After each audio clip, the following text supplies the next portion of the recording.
Hey there. What do you do if your child has seizures? What do you do if your child has either nervous tics or vocal tics or motor tics, where they just uncontrollable, involuntary movements of the muscles? That is a very difficult question. And there's a lot of areas that look at this, how to treat it, how to help it. Because let's face it, if you have a seizure, it's traumatizing to you yourself, to the classmates, or if it's a child especially. It's a lot, and there's a lot of people there that are freaked out, don't know what's happening. If you haven't experienced a person having a seizure in front of you, it'll get your attention. Well, what do? They generally send them off to the hospital, CT scans, all these things to make sure, see what's going on neurologically. uh, but what next? What to help with? Or if we're dealing with tics or motor tics or vocal tics, sometimes it's a clearing of the throat that always trying to clear the throat, or just verbal cues. And motor tics can anywhere just be from no reason, just uncontrollable movements, or kind of where they move the jaw a little bit, somewhere along those lines. Those are motor tics. Now, medically, they're going to say this is neurological. You could potentially grow out of this, or we'll watch and wait. Or we could try some different drugs and medicines to quiet or calm the nervous system. But let's face it, when there is enough stress on the nervous system, or subluxation, however you want to say it, that is enough to cause the motor to be overstimulated. And if the motor function of the nervous system is overstimulated, there's going to be certain things, or overstressed, I should say, there's going to be things that happen that aren't normal. And yes, seizures are one of those activities, and tics are another activity. So that would be where you'd have to sit down and evaluate it. Yes, if you've already had evaluations such as CT or medical exams, great. But have we looked at the cause?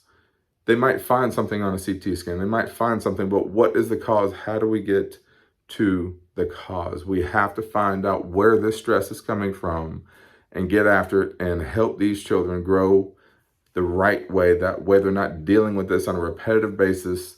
Or let's face it, kids are just downright mean these days. You have somebody with a tic or with an uncontrollable movement, kids are ruthless. They're kindly mean to each other in school these days. I don't know if parents, you realize that, but that could also lead to more self-identity. So to have it evaluated, to have it checked is very important.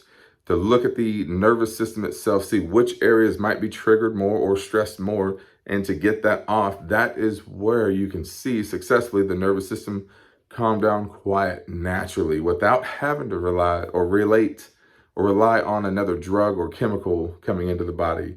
If it's already stressed and now you're adding more chemical stress to it, it's not necessarily going to quiet it down. It might numb the nerve for a little bit or suppress it, but as soon as it wears off, where are you again? And some of these anti-seizure medicines for kids, do your homework. There's a lot of potential side effects or harmful side effects when they're trying to prevent these. We've had treatments of patients that have went through both these tics, seizures, and parents had no resolution, no outcome.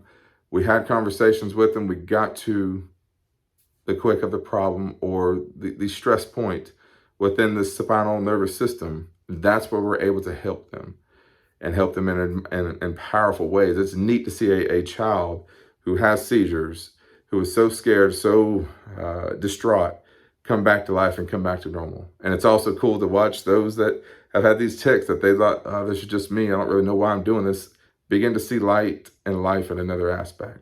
So if this is you, mom or dad, or concerned about the children that have these issues, reach out to us. That's where we'll sit down, have a conversation, and have a full scan to see what's going on with the nervous system. As we find out, well, we'll go from there.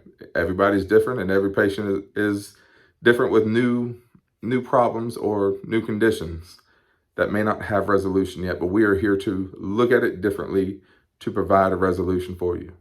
We're here to serve you. We love you. If you have questions, please give us a call or leave it in the comment below.